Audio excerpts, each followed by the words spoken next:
Hello and welcome, everyone. My name is Renee Garrett, and I'm your speech therapy PD podcast host for Brainstorms, functional neuro rehab for SLPs. Before we get started, we have a few items to alert you to. Each episode is 60 minutes and will be offered for zero point 0.1 ASHA CEU. Here are the financial and non financial disclosures. Farwa Husain is the founder of First Phrases and the owner of One on One Speech Therapy, LLC. She receives an honorarium for her presentation tonight on this podcast. Her non financial disclosure is that she serves as the president of the Morris County Speech and Hearing Association and is a member of the National Black Association for Speech, Language, and Hearing in Basel, as well as ASHA and ASHA Special Interest Group 14. Now, we don't have special interest groups, but we'll disclose that anyway. My financial disclosure is that I'm the owner and founder of BrainBridge Connect, LLC, and as the host of Brainstorms and other educational webinars on speech therapy PD, I do receive financial reimbursement. I'm also an adjunct instructor at both James Madison University and Old Dominion University. My non-financial disclosure is that I am the secretary for the Communication Disorders Foundation of Virginia. Now we welcome our guest, Farwa Husain, MS, CCC, SLP, who is the founder of First Phrases and the owner of One on One Speech Therapy. She specializes in neurodiversity affirming care and echolalia support. She designs nationally recognized interdisciplinary programs, including the Connect and Play Summer Intensive, and is an international presenter providing professional development training for schools and organizations. Farwa also serves as president of the Morris County Speech and Hearing Association and has been recognized as the 2024 Clinician of the Year by Basel and an innovator in the field of speech language pathology by ASHA. Farwa, so great to see you and great to have you on the show. Hello, Renee. Thank you so much for having me. Hello, everybody that's on. I hope you guys are nice and warm and cozy here in New Jersey. And I know in Virginia, we're very, very cold. Very cold, very not having a good time. It's nice to be home, though. Yes, for sure. And thankful that we didn't lose power nor heat. So that's not the case for all of our colleagues, our coworkers, and our certainly not our houseless population, as we know. So, um, yeah, I just appreciate you being here with us. I know that you typically work with the pediatric population, and so you and I had a couple conversations about um kind of branching, not branching really for you, more branching for me to kind of figure out how, not only First Phrases, but just what your specialty is can move into the adult world. But before we get into all the smart people stuff, as I like to call it, would you mind sharing with us how you got into the field of speech language pathology? Oh, my goodness. Okay. So this was many, many years ago. And I was studying at the University of Texas at Dallas. They have a great speech therapy program. And I wanted to do something different. And I thought I was going to go to medical school. So I went through the speech therapy program and I realized it was so much fun. And it was so nice to do something that not a lot of people had done. And there weren't a lot of bilingual therapists at the time. There wasn't a lot of education for my community on what speech therapy is, and everything was, "Oh, you know what? They're a boy. They'll outgrow it." Um, so unless you have a child that needs speech therapy or an adult that has had a stroke or needs feeding Right. therapy or anything else, we don't know about this field. So I went through the program, and I then was an SLPA, and I moved to New Jersey for a boy and went to graduate school here, um, at Columbia, and that just started my love and journey. Did the bilingual extension, and when I was when I was practicing, I was one of a handful of clinicians on the East Coast that were, BIPOC, and, I think in our state, there was one other clinician, so I had never met a clinician of color. I had never Well, met a bilingual clinician until much, much later in my career. So it was just about showing another side to speech therapy. Just being able to support more families, being able to support more and just bring education that it's okay. And like all cultures, all languages, and the way you do things are okay will give you the right support. And then I really dove into my private practice because my child needed support. So I took a break from speech therapy. I was overworked, tired, didn't think I was going to do anything. I didn't think I was making a difference in the world. And then my child needed support. And being on the other side of the waiting room, you realize, what if we do it a little different? What if we Yeah. try a strength based approach? What if we try this? At the same time, my father in law had had a stroke too. So I was really diving into getting back into speech therapy. And I was like, what if I just picked up one little kiddo? What if that one little kiddo has formed this beautiful and unlocked this new potential in me and passion in me that I didn't even realize? And it was just, I just wanted to support my child and be able to support others. And now my kiddo is a straight A student, given the right environmental supports. And it's all about creating the right environment for our families and our children. Yeah, no, that's so funny because I didn't know the answer to your to that question, so I'm so grateful for you sharing that because I'm also on the caregiver side of things first before I became an SLP, and it really does truly make a difference when it comes to the education piece and the making sure the supports are there and that the training for utilizing the supports are there because that's often, at least in my experience, was the big missing link for our family. So And we that's can really translate it so much better because we understand it. yes. Like, I know you're not going to be doing this because you got laundry, dishes, and everything else to do. Right. We're going to just simplify it. Let's make it easier and practical. Yeah, no, but I think that's really cool because, like I said, I didn't know the answer, so thank you for sharing that. And It's so another story to share, oh, which is yeah, going to lead into I this love it. adult conversation. So when I decided that I wanted to start a private practice, there's a shoulda, woulda, coulda that always comes about. Like, you always think about that one kiddo that you saw or one adult that you saw that you're like, man, what if I did something a little bit differently? So this one student kept showing up in my heart, in my mind, in my dreams. He was the first kid I ever saw out of graduate school. I was my CF year, and I saw him, and I thought I was like A plus plus clinician because I did all the worksheets, and I said, "Quiet hands, quiet mouth. We gotta sit, and we gotta learn the scripts." But we have to. If he was ever using echolalia, if he was ever scripting, I'd say I'd ignore him, and I would just focus on functional language and making sure that he was talking. Well, I called him back. I called Mama many, many, many years later. And at that time, when I had started working with him, he was like 8 or 9, and at this point, he was 24. So I called him and I was like, I don't know if you remember me. I'm starting a private practice. Do you mind bringing him in?" And he was like, and I was like, "Polish him out. Not gonna charge anything. I just really need to try it a different way." We'd started this whole new journey in the field on neurodiversity affirming practices. We were just starting to talk about echolalia as being meaningful. And mom goes, "All right." So the first thing he does is looks at me and goes, "No speech, no speech, no speech." And I was like, oh, oh no. So that led me into the conversations we are going to have because a lot of things that I learned about echolalia in adulthood is from firsthand experience as a clinician and then as a friend, because him and I share the same birthday. So we go to Cheesecake Factory every year for our birthday as well. So we'll get Okay. into what happened after that, but Yeah, no speech ended up becoming having fun with Farwa.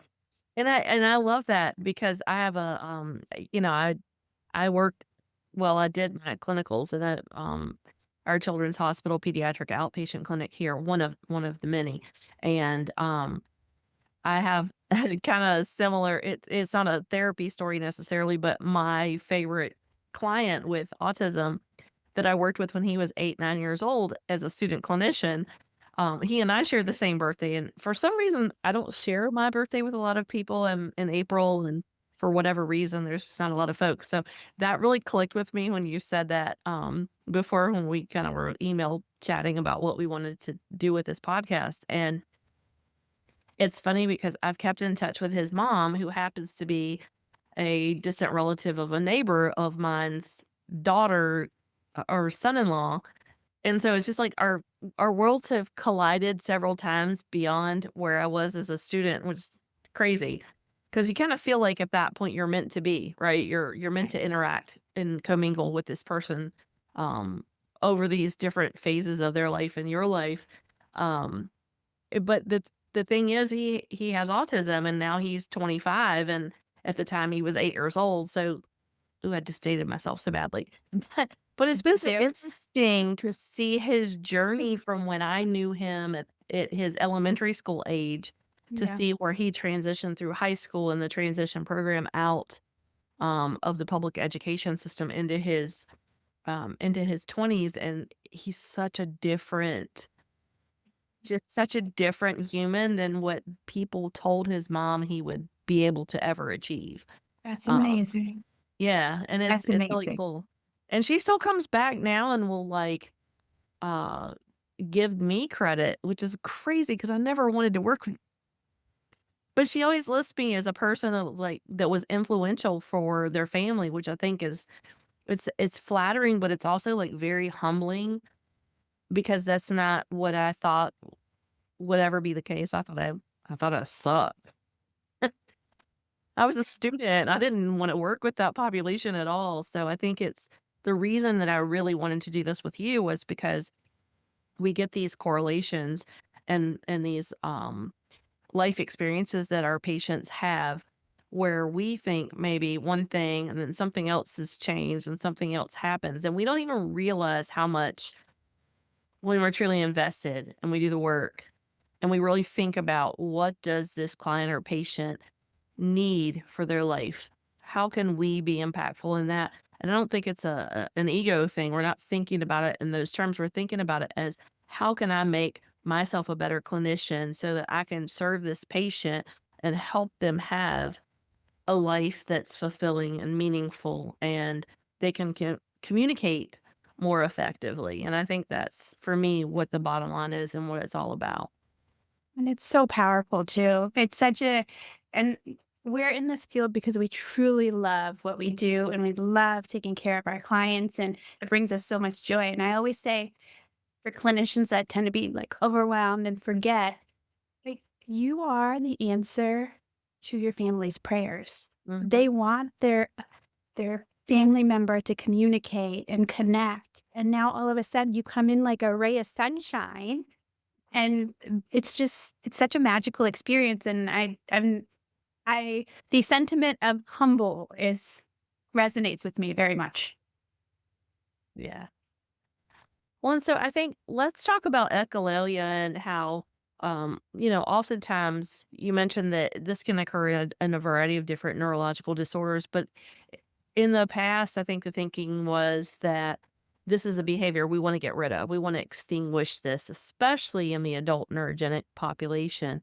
So if you're looking at a different framework, how does that shift kind of, well, let's start from the beginning. Kinda define echolalia and then maybe look at the viewpoint of echolalia as we shift our clinical interpretation. That's kind of a twofold question, really. Yeah. So echolalia is defined by a repetition of utterances produced by others. There's three main kinds of echolalia. There's immediate echolalia. I say something, you say something right away. Let's go, let's go. There's delayed, which can happen minutes later, hours later. For my friend, the first thing when he remembered me and saw me, I do a speech. That was from before. That's delayed echolalia. And this can there's the main purposes for delayed echolalia is for social interaction, to connect with others, to process language, and to hold space, return taking, and also for regulation. So a lot of times, no matter what age you are, sometimes you will nowadays the kids are calling it brain rot. If you don't know that term, they're just It's just something you've heard and you're repeating it over and over again just to help regulate yourself. So that's the form. That's one of the reasons we would use delayed echolalia. And then it goes into mitigation, which means you're taking a chunk of something you've heard and a chunk of something else you've heard and putting a new phrase together and communicating with it. So it might be you may have an adult that is trying to communicate. They want to go up and they're singing hickory dickory dock. The mouse went up the clock because they couldn't come up and retrieve the words for I want to go up or get that for me. And then they might want to add something else over there. So I might go hickory dickory dock, mouse went up over there. Those two smash ups are called mitigations. So Temple Grandin, who's an autistic advocate, says most of her life she communicated in mitigations. She just took a chunk of this and a chunk of that to put her phrases together. So typically, echolalia, if we're talking about in the autism community, is now being seen as something meaningful and purposeful and as a stepping stone to get to flexible language. Now, for other neurogenic conditions like aphasia, praxia, echolalia, repetition, there's new studies coming out that are saying that we should be looking into it and using it to our advantage. Mhm. They're rehearsing it, using that repetition to learn that language again. So across the board, the field is shifting and saying, instead of extinguishing it and realizing that it's a behavior, a negative behavior, what if we take it to our advantage? Like, how can we use this? And that's been kind of my journey I've been on, being like, well, how can I use it? Kids, I got it. But it's so much more different when it's with an adult because they Mhm. have a system, a language that they have already established, especially if you're looking with a neurodivergent individual, Mhm. because now they're communicating in a set framework that they've established themselves. So how can we use that echolalia and grow it to something a little bit more flexible? We could talk about that too. Well, and it's interesting because I've told this story before on the podcast, but I've had stroke patients in the past who, and this is to me, this makes total sense when you say that. I've had kind of two schools of interesting things. Well, there's been way more than that, but like two things pop into my head. One is people who repeat jingles, like commercial ads, who have aphasia, and for whatever reason they'll go to answer and they have this commercial jingle that pops out because they've heard it and it's in their brain, it's embedded, and it is a form of echolalia when they repeat it like that. And then there are the other people who often will not be someone who maybe used curse words in the past, and the curse words pop out like automatic speech, and usually it's the spouse and sometimes the children of the person who's had a stroke, and they're always like, "Oh my god, like, you never said that word," or "I've never heard you use that word," and I had a patient Fun, Renee, I have to say. that It's so fun because you're like, okay, I'm going to use this to my advantage. Go ahead, first me out. yeah, but what was interesting is one of my, and this, I don't think I was a CF. I think it might have been like year one, my post CF. I had a stroke patient who, um, was someone who used curse words who really didn't use it a lot, and it kind of became like his thing. And one of the CODAs that I work with, so certified occupational therapy assistants, Mhm. she look, I worked with a dream team in IPR. I really did. I was so fortunate. I learned so much from everybody on the team. But a couple years later, the CODA was working in acute care, and the downstairs outpatient clinic was at the big hospital and not at the IPR anymore. And she called me after work and she said, "Hey, you'll never believe who I ran into today." And the first thing he said, and she told me the curse word, and he was like, he was couldn't get past it because he was so excited to see her, and he just kept saying it. And then he's like, "I'm sorry, I'm sorry." Oh, it's because it So carries so much funny. emotion, though. To Yes, think it about was it, our so words salient carry for him. experience. Yeah. Yeah. And he's just Yeah. letting you in that emotion. I just love it. Yeah. Yeah, and I think that's, it's a perfect place because I think for so long people would get offended or get upset, especially family members when they heard people say that who weren't typically, um, someone who would use that kind of language, if you will, but it was somewhere for some reason, it was the thing that came out, it was the thing that was authentic language, and it was the thing that they recalled when they saw this person who was at a particular journey in their stroke recovery. And I think it's so interesting, and I'm excited for the research that's coming about for this because authentic language, for communication growth is so important, not just in childhood, but in adulthood. You think about the language that we used before we went to graduate school, it's completely different. Even if you were in a different career like I was, my professional language was completely different than what I use now. Um, and so how is that kinda related between authentic language use for kids and authentic language use for adults? How is that critical for our growth? Yeah. So I love that you're calling it authentic language because it is meaningful and it is needed and it is a stepping stone to flexibility in that language. So for adults, if we're okay, for children, echolalia is seen as a first stepping stone in a foundational language, and it's seen for everyone across the board until about 36 months of age. For our adults that haven't been able to unbundle, I call it borrowed language because you're taking language from everything that you've heard previously, you're holding it, and then you're recalling it at a different time to relay a message based on an experience. So you could have watched the show Frozen, let it snow. And then it's really cold outside when you're saying, let it snow, just to recall, like, this is cold, and you get the feeling and the meaning behind it, which is very authentic because now you're sharing an experience with Mhm. another person. So a lot of it is just being able to share that moment and the experience and the emotion, and you're going to attach the words that you've previously borrowed and heard, whether it be from a TV or you've seen. And many adults will actually also act it out with their bodies, and it's considered like gopraxia, where they act it out if they can't have that flexibility or within their mouth words just yet, or be able to retrieve that flexible language. So that's When I the bigger difference. And then with the sorry. No, go ahead. The other thing I was going to add is many times if a adult has autism or Down syndrome or is neurodivergent, they'll start realizing because most everybody wants to connect, right? They'll realize that the way that they're speaking, that they're just scripting everything, because echolalia is considered a script, things that they've heard. Delayed echolalia, scripting, gestalt, it all means the same thing. It just means I'm borrowing language. What'll happen is that they've somebody has made a face at them or shut them down or told them not to talk like that, stop that. That's not right. Why aren't you talking normal? Don't say that.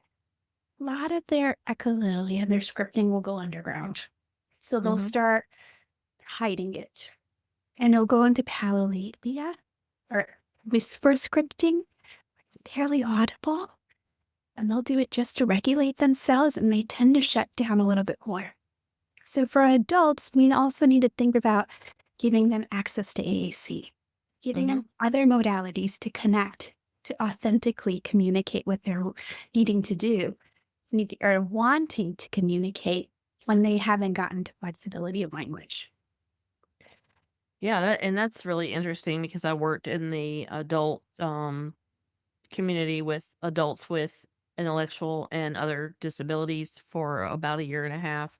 Um And these are folks who were participating in day support programs, living in group homes, and it was very eye-opening because it was utilizing a different skill set for me, and that's why I'm always excited to share these types of things because that was one of the things that connected me to you was looking at what you were doing and thinking about how, um, a lot of my clients at that point were not supported by a family, like a biological family, but they had their Mhm. own set of different type of family, and they were not always in the same community. So maybe they had an AAC device in their early 20s, and now they're 28 or 30, and they're not in the same community. COVID happened, and a lot of folks got moved around and shuffled, and unfortunately, um, that's the real world in the adult disability world where people aren't living in their biological home. Maybe they don't have biological parents that can A, take care of them, or B, they're not living anymore. And so they're in these more, it's not really an institutionalized facility because it's not a skilled nursing or long term care, but it's supposed to be more person centered. But maybe they had an AAC device, and for whatever reason, that AAC device got lost or didn't travel with them to the next place. And so I think that's when I started learning a little bit more about the natural language acquisition framework, um, and kind of thinking about how we really shouldn't. There's so many things that we don't know, until we need to know them. And we're, as clinicians, we're always experiencing new things and learning new things and having to figure this out. But also, we have this access now to be able to do that with the internet and such great research and such great resources for analyzing the research, like Speech Bite out of Australia, for example, where they're reviewing this research and making sure it's valid, right? Yeah, It's Dr. evidence Hemsley's based. doing that. Yeah, it's designed in a way that is actually true research. Is anyone? I hate to say it like that because it sounds terrible, but really anyone can get published. If you have a great study and you can get it published through a variety of ways and spaces and places, but that doesn't mean it. Blows my mind. Right, I That's know. crazy. I know how hard I had to work to, like, get anything, like, I'm But in the middle of doing something right now, and it's but that's kind of the beauty of it, right? right, You yeah. you put something out and then you have to validate it. And then it's okay to say, "Well, it's not working. Let's try something else." And the crazy thing is there's about a 14 to 18-year gap for research to practice. So it's crazy to think about the things that we're doing now is going to show up in textbooks in 2040. Mhm, Blows my mind. So we are kind of pioneering the way for adult echolalia practices, neurodiversity affirming practices, relationship based practices, because we're still trying to figure it out. mhm, And I think that's so powerful as a clinician and actually being on the ground doing it. yeah, same. So talk to us about natural language acquisition, and just those core principles, because I know that you and I've had like a little brief conversation behind the scenes of how natural language acquisition is one thing, and then like GLP or guess Which don't language processing. yeah, if I say GLP, they'll think I'm talking about weight loss. But that's more of a term of an identifying term Yeah. versus a methodology or a process of how kids and adults are Mhm. expressing Mhm. their language. Ooh, this is so exciting. Okay. So let's go over key terms. GLP is Gestalt language processing, and it describes how neurodevelopmentally an individual that uses delayed echolalia goes through delayed echolalia into flexible language. Now, Asha used to consider this as another way language development, whereas we are taught that children learn words, they build phrases, sentences, and then bigger, longer chunks, longer flexible language. The other way was, what if children learn a script, then they mix and match it? So they use delayed echolalia, they mix and match it, get to single words, and then they build their flexible language. And that was considered Gestalt language processing. So recently, as of 2024, end of 2024, going to 2025, December, ASHA's pulled that stance and said we don't support Gestalt language processing as a developmental language learning approach.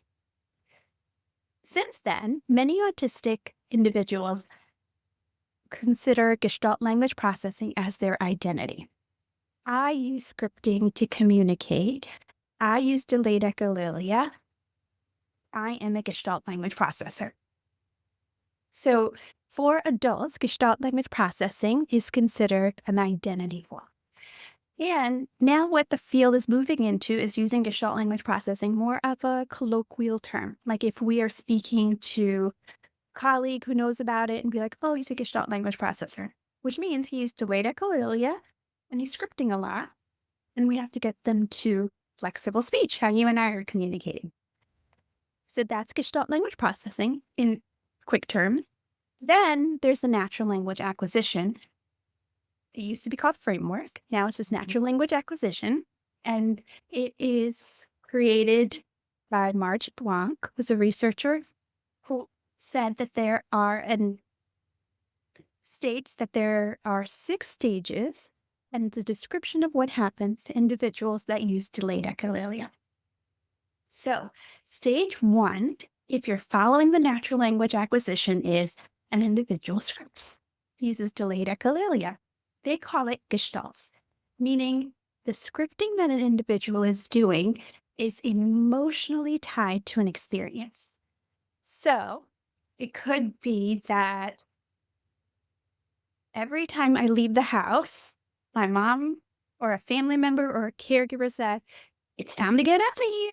So every time I leave the house, I have to say, it's time to get out of here.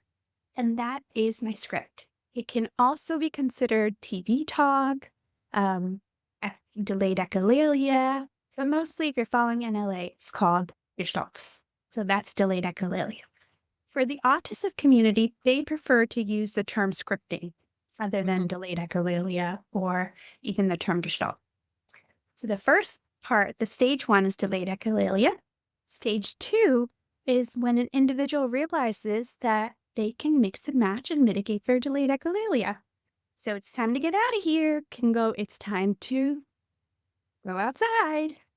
And then they'll start isolating and realizing that each word means something, which moves them into stage 3, and it's single word isolation, which is noun plus a noun or noun plus location. Glass, bear, green, sweater. And then for stage 4 is starting to put their own phrases, and it's all about experimental grammar. 5 and 6 are all about complex grammar. So stages 1, 2, 3, and 4 are what Barry Prezant spoke about in his description of what happens with delayed echolalia. Marge Blanc added on those last 2 stages. So initially, before 2024, those that were using the NLA were using NLA as a framework. I have to move this child or adult. At that time, there wasn't anybody working with adults with echolalia. And when I had started to even think about doing echolalia, I was the only one in the world documented that was working with an adult. And at that time, he was 25. So it was like, well, we don't know what we're going to do. Here's a description of what it is. So let's just try to follow it and figure out if it's right or not. What is going to happen? It's based on relationship-based intervention. So it's everything on the NLA framework is itself evidence-based. The whole framework is still in question. We're still trying to figure out the research and say, does it align with neurodiversity affirming practices? Do individuals need to go through each stage? Individuals can be in multiple stages at once. So it can get a little bit cloudy if you are just diving into it. So that is the NLA framework. There's 6 stages, and it's a description of what happens if you're using delayed echolalia. I think I covered all that. Beautifully. I was almost speechless, which never happens. But I think, looking at, in particular, adults, you mentioned relationship-centered strategies. How, if you're someone who works with adults, whether that is an energetic communication disorder like aphasia, apraxia, if it's someone with a TBI, if it's even an adult who is in, I hate to say the system because that sounds terrible, but an adult that is like in Virginia, we follow um, patients on the Medicaid waiver system. And that's how I came to work with adults with intellectual and other different abilities. Um, how do we follow those practical relationship centered strategies to help that recovery? So I think it's kind of a twofold question because, with an adult with a neurogenic communication disorder like an aphasia, apraxia, something like that, you're going to see rehabilitative, and then the adults with aphasia or with autism or we get I worked a lot with adults with cerebral palsy who had birth injuries, who had some communication challenges surrounding that. It's a habilitative. It's not a rehabilitative, it's a habilitative. And so it's two very different things from a system standpoint, but from an SLP standpoint or an SLPA standpoint, it's not all that different in the way that we approach it. Does that Yes. So a lot of relationship-based intervention goes back to attunement and really being and looking at your client as a whole, making sure that we're looking at not just their speech and language, but how are they connecting with their sensory systems? How are they using their body and their gait? And if there's flexibility there, is their nervous system regulated? You need to create that environment where we're co-regulating. We need to create that environment where they feel safe, and then we can layer in all the language support. So I think for both rehabilitation and habilitation, that's very important that we need to do. So we really need to focus on building rapport, building a relationship where they feel safe and comfortable enough to try something new.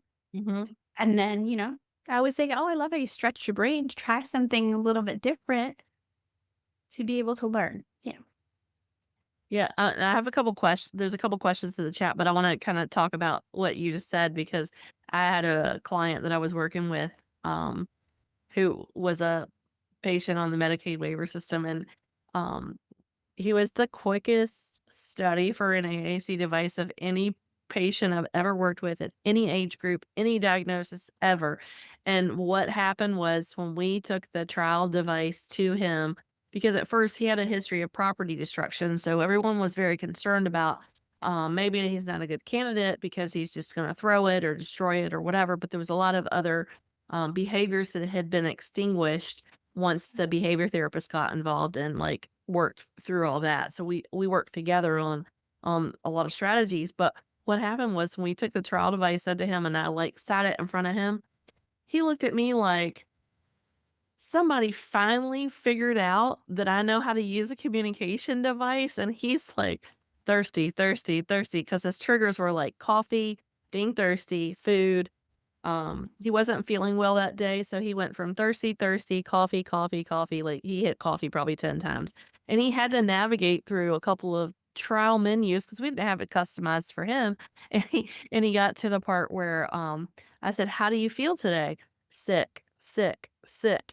Oh, well, that's Coffee, beautiful. coffee, coffee. Yeah.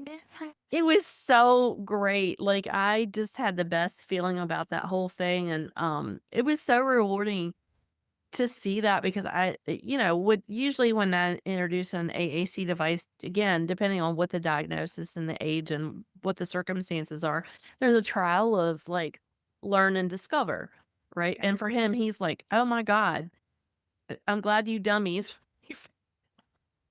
Then I can do this and I know how to use it."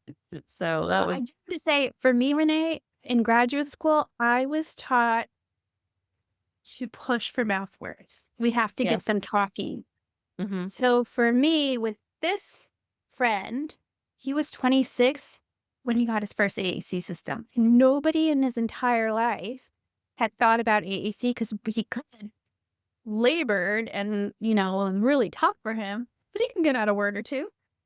But all of a sudden, you're so right. Things start clicking and they just light up. Yeah. Our adults and our kids, no matter what, are scrolling and their YouTube and everything else. So why not give them access to another modality, which is really Y cool? And sometimes it's not even like we don't. For him, the AAC was great, but what works better for him is Google. Like, he Mhm. can type up and pull up a Google image of how he wants to communicate. So we have to reframe what communication means, right? Yeah, Like, and we if have you show me a picture and you're telling me that, okay, I went to Olive Garden and pulling up the address and then zooming in on the menu and telling me what you ate, you just told me everything. We're friends. We can do it. And the yeah, people you're most connected with, you tend to talk the least because you were the most comfortable with them too. mhm. Yeah, and I think you answered the question because you put the NLA resources up, but, someone did say, "Have you had clients who use Echolalia with their AAC device?" And I'm assuming that means were they did they demonstrate Echolalia while they were using their device? Yeah. So echolalia is a repetition and it could happen with your mouth words, but it can also happen with your device. So you may need to be exploring it and pressing that button over and over and over and over again because you're learning it. You may do it because you just love the sound of it. Many times I have clients that will use it as a synthesizer and they'll put a beat to it because you have to realize that echolalia is also are individuals that are drawn to echolalia are love the intonation patterns of spoken Mhm. word. So they may just love the tune that they're putting together. So any which way that they're using it, whether they're hitting that same button over and over again, you need to give them a little bit of space to be able to do that and to be able to explore. It's very similar to maybe even and some AAC specialists will say that very similar to child babbling, where they're Mhm. hitting that button over and over again. The other caveat to that is sometimes our adults and our older students get stuck in a loop in their mind. Yes. So they may be stuck in a loop if they're hitting that button. You just have to see if it is or not. And we have to trial different things. Is there a body that's stuck at that moment? Are they looping in their mind? If it's a certain thing playing in their mind over and over again, sometimes what I'll do is play like binaural beats or some other music or give them a headphones with something else playing to kind of dim down the script that's going over and over and over again. Um, and then we kind of or if it's like a physical loop, but they're stuck in, sometimes we need to just help them out of that, and you may need to recruit and help from your OTs or PTs and get strategies for that. Yeah, so someone said, "I don't see the Communication link." Development Center, let me see. Let me pull it up. Communication Development Center has all the resources on the stages and the framework itself available for free. Let me center. And it's run by Marge Blanc and her staff. And if there's ever any questions, they're very great at answering questions and supporting you directly. Yeah, and I think what it is your answer went to the host and panelists and not the guests, or not Oh, to I'm sorry. everyone, I so did that's it what it is. again. Yeah, no, I'm it's fine. So, yes, the answer is yes, the communicationdevelopmentcenter.com is where you would find that information.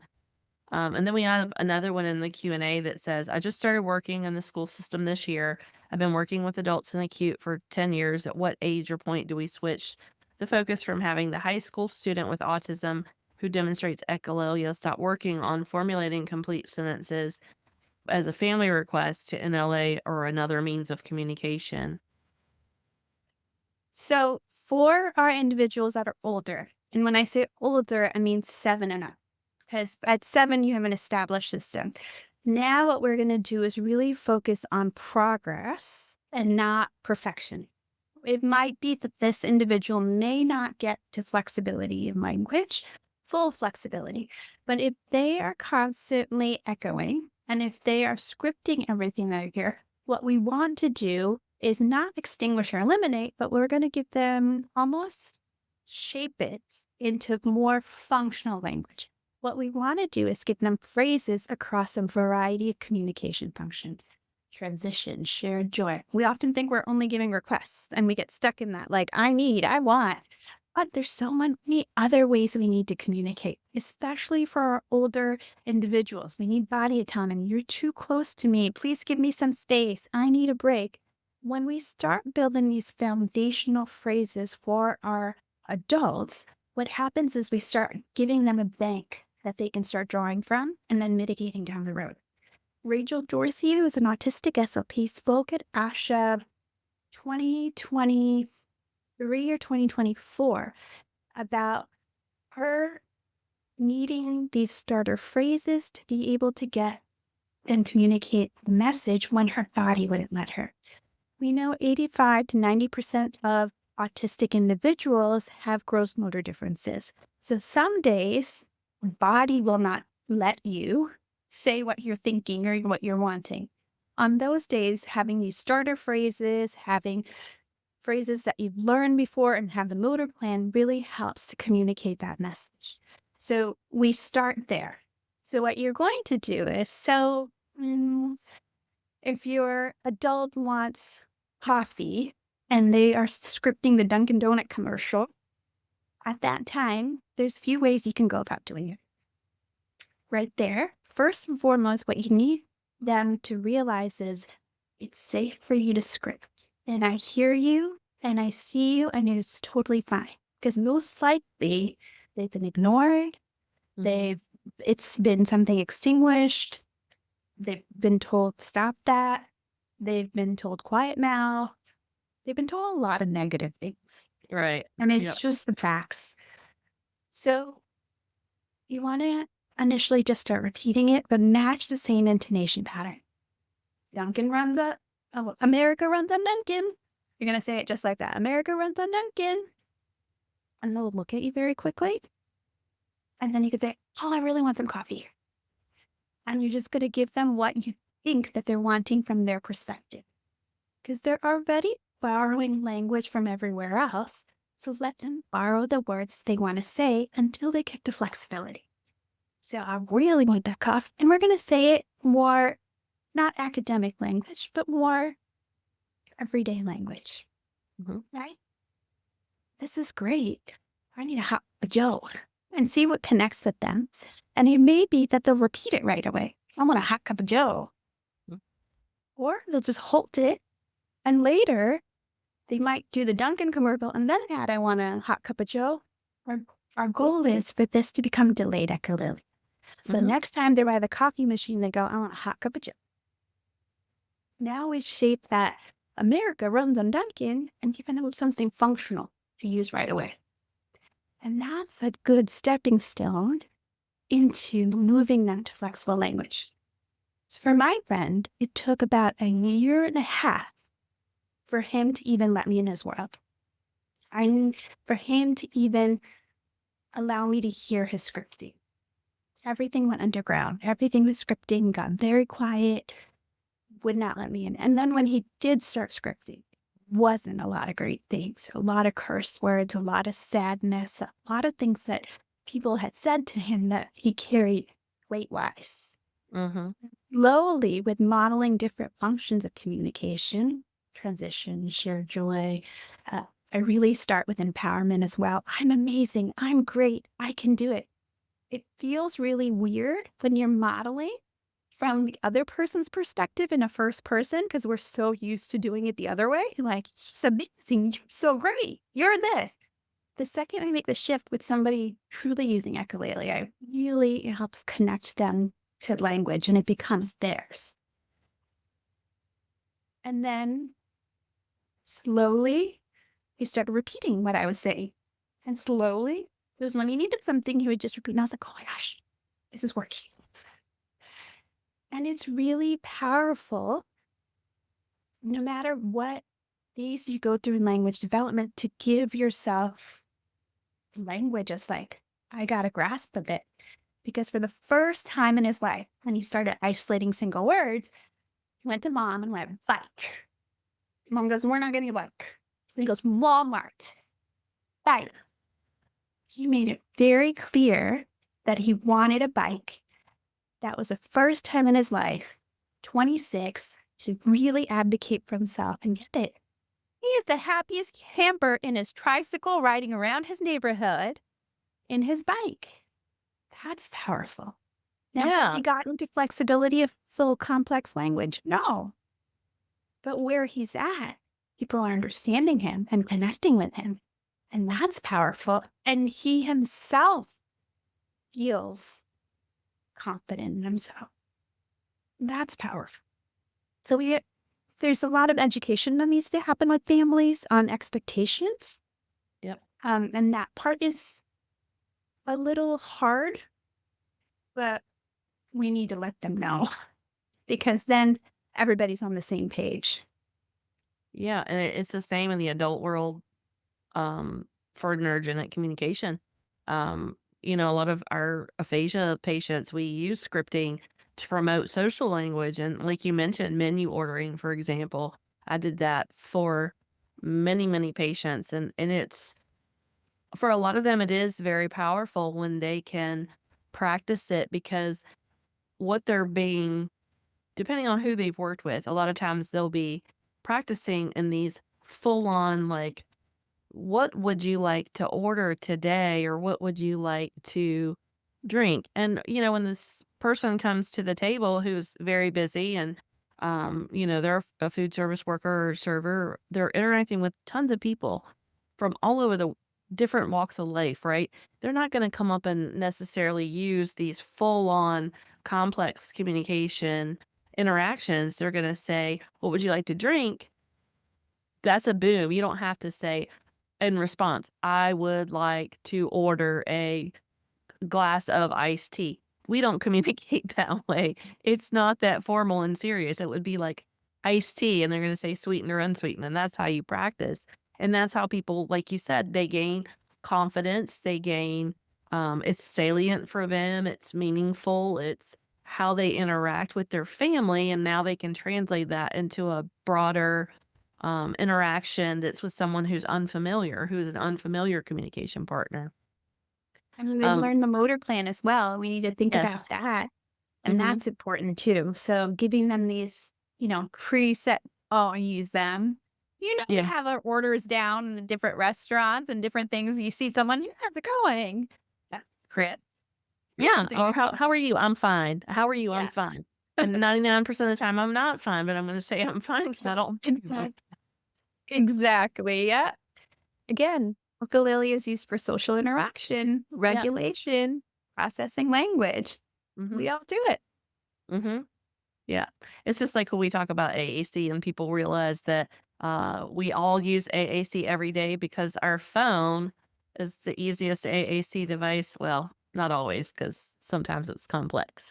And the autocorrect hates me. And voice to text also hates me. But the point is we use it all the time and we don't think of it in those terms until someone else points it out. Yeah. But we do have a question. So someone said, when you program AAC devices for adults or older students who use Echolalia, do you add the entire gestalt or script onto the device so they can hit one button to communicate that, or do you encourage them to use the single words to form more flexible language? That is a great question. That is a wonderful question. What the common now practices is if an individual already has the script, we don't necessarily need to put it in the system because they can already say it. Mhm. Now, if we are trying to, the whole goal with the AAC is having them build their language, right? We're trying to get them to use the motor plan and to build and be able to communicate it. But if it's easier for them, we want to put that phrase in the page that it belongs. So if it's like a food item, you are going to put it in the food page and say, I'm hungry, I'm thirsty. Having those phrases are very valuable. And then I do have to say that Carolyn, and I just blanked. Toby Dynabox has great, wonderful free webinars on programming AAC. Carolyn Gaddy. Yes. She's amazing. She's wonderful. On programming AAC based on if you have echolalia or not. And she is an autistic SLP, and her children also use AAC as well as herself. So she's got great experience on that. But yes, there's no harm in putting the phrases in. What tends to hit better when it comes to the AAC system is if you're recording your own voice or family members' voices in there, or if they that day can record themselves, that tends to have more buy-in as well. The other thing when we're looking at the AAC, what I will do is increase the pitch and prosody of the device itself so it's a little bit faster and it's more like spoken word. Because again, our individuals that are using echolalia are really drawn to the intonation patterns. So we're really trying to make it as natural as we can. You can think about adding vocal smileys in there as well. Some individuals will also, and SLPs like to add video clips that are adults like to have more interaction with that device, make it more theirs to customize. So put it in the page it belongs, not just a separate page. Because it used to be when we were learning about this, we were like, oh, we should create a page and put everything, all the gestalts and all the scripts on one page. Now, the common practice is we want to put it where it belongs because that way it's always going to be there and we're never going to remove it. Yeah, and it's so different for different clients and different patients too, because like for my client I was talking about, he could navigate menus, hierarchies of, where things were in icons. He couldn't do a ton of icons on one page, but he could navigate. It was so interesting because if you put all the icons on one thing, he would look at you like, "What are you doing?" But if you could figure out what his hierarchical system was on how he worked best, how it worked best for him, because again, he was so motivated by coffee and by food. Yeah. Those 2 things are super important, but then he started volunteering for Meals on Wheels, and so he needed his people that he was going like, he needed his teammates that were going with him when he was volunteering. He needed pictures of them, so if he wanted to ask a question about, say, if they weren't there that day, he could hit the button with their picture and their name, and it would say their name, and then he's looking at you like, where's my buddy? Where's my bro? And it was so I learned so much more like from him than he did from me because he Mhm. had at some point, like I said, he was at one point throughout his journey, he lived at an autism center in another place. And I'm pretty sure I would imagine that's where he had an interaction because he was there for the longest period of time. Um, and for whatever reason, his device just never traveled with him, and it took a long time to get him something that worked, because no one was willing to take a chance on Yeah. him having that. Um, and it was something where low tech didn't work for him. He wasn't interested in they had a book with pictures, and he would just take the book and toss it like, Yeah. "Lady." Most of my adults don't want a book. Yeah, Give and give 'em a phone. Give them a And he'd already notepad. and that's Speech again, he'd already had at some point in his journey, he'd had a device, and so as soon as we gave him the trial, like, we sat it down, and he's looking at us like, "God, can't believe how long it took you dummies." Yeah. His whole And face was like, "Serious?" but I love that point that you brought up of how we need to individualize and really be client centered Mhm. because one thing will work for one and then it might not work for the other client. And that's really important for us to really look as a whole of who you're working with to see how to customize it and see what is going to work. Yeah, I had another client around the same time who, had, a straight vocab type.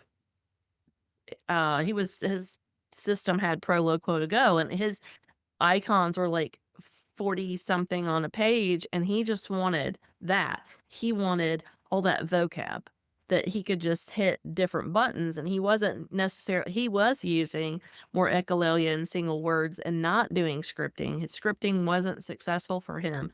He would tell you all day long, on his device, like backpack, backpack, because he knew if he got his backpack, he was going to his day program, or he would hit, he had buttons for food that were related. He liked motocross, and he would go Mhm. watch his cousin do a motocross race, and so there was, concession stand items that he wanted, so he'd start hitting those single buttons because he knew that would let people know. we're going to see motocross and I want this corn dog or what. So cool. Like, you knew Yeah. exactly what he was doing because you were really attuned to him and you knew his preferences.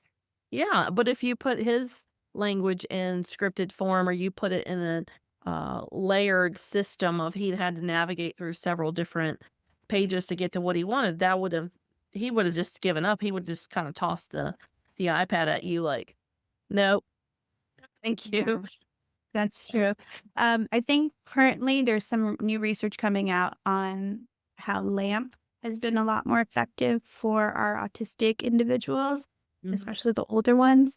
And then Alan Wu is working on Flex Speech, which is an AI based AAC application, and it's got multiple languages in it if you have bilingual clients. And it has a lot of predictive text. So it'll predict it so they can put the phrases together in the language and will speak that home language. And for the clinician that doesn't speak the language, it has it in English as well, which I thought was really cool. That is cool, especially if it translates accurately and not. Yeah. I tried it in a couple of languages and it was, let me see, Flex Speak. Oh, that's really cool. Yeah. Well, I really appreciate you sharing all this with us. I know we had other things that we could have covered as well, but we filled up our time. And so far, I It's just, so fun. it was fun. And I'm so grateful for you and just knowing you and all the great work that you're doing. I appreciate you so much and being willing to not only share your time and your talents, but to translate the things that you do predominantly in the pediatric world into the adult world, because I think it's really important for us to continue to remember that language development is central across different disorders, across different age groups, and across what we do as clinicians. So I really just appreciate you being Thank here you. with. And one note is the strategies we use for pediatrics are the same strategies you are going to use with an adult. We're Mhm. just changing the modality. So it might Yeah. be I'm not going to use bubbles, but I might use a weighted ball or something that they have in their environment that connects with them. So it's all about just changing the materials around, but the strategies always stay the same. Yeah. Nope. 100% agree with you. And just know that you're always welcome back. And I just really appreciate the work that you're doing. Thank you. Thank you, everybody, for having me. Of course. Thanks again, Farwa. It's so great to see you, and I hope you feel better soon, and hopefully we'll talk to you soon.